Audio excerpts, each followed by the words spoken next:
Hello everyone, thanks for checking out my video. It has been quite a run for S&P 500 as the index surged to yet another all-time high last week, capping off a 6 consecutive weeks of gains. This marked the longest weekly winning streak of 2024. Powerful earnings from Netflix and strong results from major financial institutions were the key reasons behind the latest rally. In case you don't know, the earnings season will be in full force in the next 2 weeks, with several big names scheduled to report their performances. So, will the market continue to surge higher all the way to US presidential election? Let's discuss a bit more in this video. Alright, so all 3 major indexes clinched their 6th consecutive week of gains, and this is their longest weekly winning streak since late 2023. To add on, the S&P 500 and Dow Jones closed out last week at record highs after a strong showing by major banks and Netflix to kickstart the earnings season. Last Thursday, Netflix's solid results relieved some worries that the big tech companies might struggle in the third quarter in terms of their earnings and forecasts. Basically, the streaming giant beat Wall Street's estimates for both top and bottom lines. In addition, their subscriber growth also came in stronger than expected. As a result, Netflix's share price popped 11% and hit all-time high in the process. Prior to Netflix earnings, a series of strong results from heavyweights in the finance industry such as Bank of America, Morgan Stanley, JP Morgan Chase and Goldman Sachs had already lifted the stock market. And then we had an icing on the cake as there were reports that suggest the new iPhone 16 and its related models are selling better in China as compared to its previous model. In case you are not aware, China is one of Apple's key markets. As a result, Apple's share price rose. Alright, the solid performances from Netflix and major US banks have set the stage for big tech corporate earnings in the coming days and weeks. A lineup of big names is set to report this coming week, which includes Coca-Cola, IBM, GM, Boeing and Tesla, just to name a few. There are also several economic reports and events scheduled throughout this coming week, but I don't expect them to have a significant impact on the stock market. With earnings season underway, I believe the results will play the key role in setting the stock market's tone and direction. Nevertheless, some of the key events on the economic calendar includes World Bank and IMF meeting that starts from Monday 21st October. Then we have the new home sales, initial jobless claims, and US manufacturing PMI data all set to be released on Thursday 24th October. And finally, the Consumer Sentiment Index on Friday 25th October. Moving on, let's read some charts. As usual, starting things off with SPY. Well, what can I further say about the stock market other than the word bullish? As you can see, we had another all-time high last week. That's more than 45 times this year already. Anyway, there is a potential bearish divergence forming on the RSI, but note the word potential, which means it's not confirmed yet. For confirmation, watch that MACD movement. It's flattening out and seems to be lacking strength. So for this week, let's see if the MACD starts to curl down. If it does, then the RSI bearish divergence will likely play out, and SPY has a high probability of retracing back to 575. At 575, it presents a mini support for SPY. If it breaks, don't worry yet. In fact, to me, that's a healthy retracement. Below 575, I would personally pay more attention to 562, where the 50% Fibonacci retracement level sits, as well as where that blue line is. Coincidentally, the 50 moving average is at this level as well. Therefore, we can say that 562 is a triple support level. If the market does not turn bearish, this level should hold if we ever get here in the next 2 weeks. On the other hand, if SPY continues to push higher, as mentioned in my last video, we could potentially hit 590 with 592 as a meaningful resistance level. Some analysts are saying that SPY could hit 600 by the end of the year. I am not ruling that out, but I think as we approach 590, we could see a bit of resistance. But that said, once we cross that mark, then FOMO investors and the bulls will ride the bullish momentum to push SPY towards the landmark 600 level. That's just my wild thought. The best thing to do is take 1 week at a time and stay subscribed to my channel for more weekly updates. Moving over to Apple's chart. Apple looks pretty decent as it broke above the resistance level at 233 and created a new all-time high in the process. Okay, but don't be too happy yet. Reason being, Apple did the same thing back in July this year, but it was what I called a peekaboo moment, which means it only briefly went above 233 and then it fell below that level very quickly. Therefore, for this week, watch whether Apple retests this 233 level again. If it does, and if it rebounds off here, then that's bullish and I would expect another all-time high. On the other hand, just to share 3 potential concerns or bearish signals. Again, please note the word potential because they are not confirmed yet. First of all, on the day where Apple created a new all-time high, the candlestick shows a very long wick at the top. This means that the moment Apple hit record high, investors quickly step in to take profits and push the price down, and it closed almost where it opened. That's not very bullish in my opinion. Then on the very next day, Apple fell below 233 support level, and I thought Apple was a little lucky because last Friday we had reports saying that the sales in China is pretty decent, and as a result, Apple bounced back above 233. Is it convincing to you? Not to me. Next up, just like SPY, there is a potential bearish divergence on the RSI. For confirmation, again, watch that 233 level. If Apple retests this level and doesn't rebound, then the bearish divergence could play out. Okay, the last potential bearish signal is a possible double top pattern. Anyway, in terms of support levels, apart from 233, watch out for 225 to 227 where the first Fibonacci retracement level and the 50 moving average are. If this area breaks, I think we could see 210's range. Let us now check out Tesla's chart. Don't you find it cute how these candlesticks line up so nicely beside each other? Anyway, in my last video, I shared that usually after a huge gap down and sell off, that very day's intraday low will likely not be the bottom.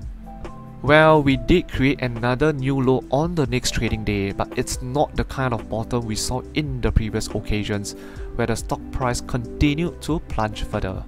Anyway, Tesla is not out of the woods yet, because we still have a big day coming up on 23rd October, where the company reports its Q3 earnings. Who knows, Tesla could fall further. If it does, I would expect the critical 61.8 Fibonacci level to break easily. Probably head towards the 200 moving average at around 203. And because this is Tesla, it's so volatile, so I don't expect it to bounce off the 200 moving average the moment it kisses this level. It will probably fall below it for a bit, which means we could potentially go below 200. From there, whether Tesla can stop its rot, whether it can reclaim 200 level quickly, it's anyone's guess, so I don't want to predict that. On the other hand, if this time round is different, where the gap down doesn't result to further plunge in the share price, or if Elon Musk manages to excite investors with their earnings and forecasts, we could easily see a huge upside as well. Specifically, I would expect Tesla to fill the huge gap at the very least. When this happens, it means Tesla has reclaimed the 50% Fibonacci level and the 50 moving average. But the key level lies at the top end of the gap, around 232. This is also where the 38.2 Fibonacci level is, a level where Tesla faced a bit of resistance in the past. Interestingly, each time Tesla managed to break free and break out of this level, the share price popped and went up to 250s and 260s range. Not saying it will happen this time, just saying that the 232 or 233 level is one important level to watch. Meanwhile, something interesting to share. According to Options AI website, the expected move for Tesla after it reports its earnings is 6.8%. It's actually lower than what we saw in the past. Previously, the expected movement has always been close to 10%, and the actual movement is also higher than the 6.8%, ranging from 9% to 12%. Anyway, a 6.8% to the upside from the current price point is about 235. And towards the downside would be around 205.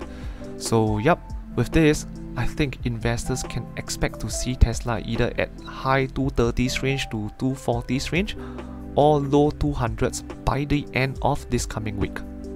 Lastly, if you are a new trader, I would suggest staying away from trading Tesla before the earnings. Do it after the earnings if you want. Let the market makers go first, we follow right after. Moving over to Google's chart, Google has been moving sideways for a month already, between the range of 160 and 169. The good thing is, the share price has been trading above the 200 moving average, and the 50 moving average has been holding up quite well despite Google falling below it briefly. The bad thing is, the MACD had a bearish cross last week. Honestly, I don't see a clear direction from the chart yet. I mean, the stock has been going sideways, the MACD is flat, the RSI is neutral. I think we are just waiting for the market to pick its direction. In terms of support levels, watch the 50 and 200 moving averages closely. Specifically for 200 moving average, it has proven to be a very strong support level since Google went on this monster run. So if this moving average breaks, it's not a good sign. But not all hope is lost yet. Below the 200 moving average, we still have a support area of 155 to 157 for the bulls to defend. If Google bounces off this area, then a bullish inverse head and shoulder pattern could play out. That's when I could step in to sell a put option, which is a generally bullish move. Just to add, if the bullish pattern indeed plays out, I would expect to see Google at 170s range again. On the other hand, if Google couldn't hold on to those three levels that I have just shared, then the bulls might want to be a bit more careful, because there is then a high probability that Google will fill that gap between 151 and 152. This is definitely one area that I will consider picking up some shares. Not financial advice, okay? Moving over to Meta. In my previous video, I shared that Meta is expected to take a break after a fierce run-up. I also specifically mentioned that if we have a bearish MACD cross last week, we can expect Meta to break below the support level of 577. And basically it all happened. We had 5 straight red candles, and Meta is currently sitting right below the nose of 577. So what's next? Well, watch this 577 support level again. The bears are trying to push it further below 577, but so far the price has held up quite well. But if we were to print a few more red candles below 577, then we can expect Meta to hit 562, where the next support level is. As I have mentioned in my last video, I wouldn't be too concerned if Meta retraces to 560s or 550s range. It's not all that bearish yet. I will only label Meta as bearish if we fall below the area between 546 and 549. This area is formed by the 50 moving average, the 50% Fibonacci level, and the small little gap. On the other hand, in terms of the bullish thesis, well, I want to be a bit more cautious in sharing this in case viewers get too bullish on Meta. Anyway, what I want to share is that it appears to me that a bull flag is forming on the chart. If this bull flag plays out, wow, it's another potential breakout for Meta. But why am I being cautious here? It's because we are about 1 week away from their earnings. Earnings can always swing the pendulum to the other direction.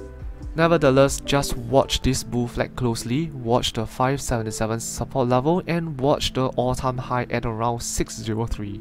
If Meta can hold 577 and breaks out of the bull flag, we could easily take out the recent all-time high.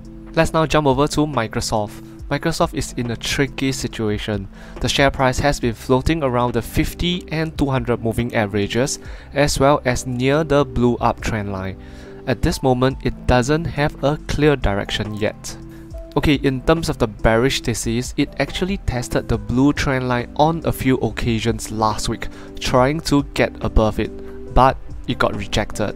Same can be said for the 50 and 200 moving averages. Basically, Microsoft is struggling to hold above these key levels. As we zoom out the chart, there is a potential bear flag forming.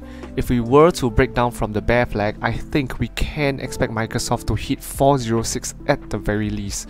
This 406 is quite important because it's the 61.8 Fibonacci retracement level. If it breaks, it's definitely bearish, and I think we will then likely see Microsoft below 400 again. In terms of the upside, or for Microsoft to reverse its bearish trend, it's quite straightforward. Climb and close above the three key levels that I have just mentioned earlier, which are the 50 and 200 moving averages, as well as the blue uptrend line. By going above all these levels, we can then say that the bearish flag has been invalidated. When that happens, the MACD will likely also have a bullish cross. This could then bring Microsoft higher towards 428. Just like Meta, Microsoft is reporting its earnings soon on the 30th October, so be careful if you are trading this stock. Last but definitely not the least, let's have a look at Nvidia's chart. In my last video, I shared that I was expecting Nvidia to retest July's high of 136.1, and that if Nvidia closes above 136.1, then it opens up the possibility of testing the previous all-time high at 140.7. Well, Nvidia did both last week. For this upcoming week, if Nvidia decides to climb higher, I think we can expect some resistance at around 142. But to be very honest with you, given the hype and FOMO surrounding Nvidia, the sky is literally the limit for its share price, at least in the short term. Which means at all-time high, it's quite difficult to anticipate when will sellers start to step in to take profits. As for the downside, I just wanted to mentally prepare viewers that when the market wants to flush, it can be swift and fast. In the blink of an eye, Nvidia could easily fall towards the first Fibonacci support level at 131. This is why I usually won't encourage investors to build a position when it's at all-time high. Imagine opening a position at 140.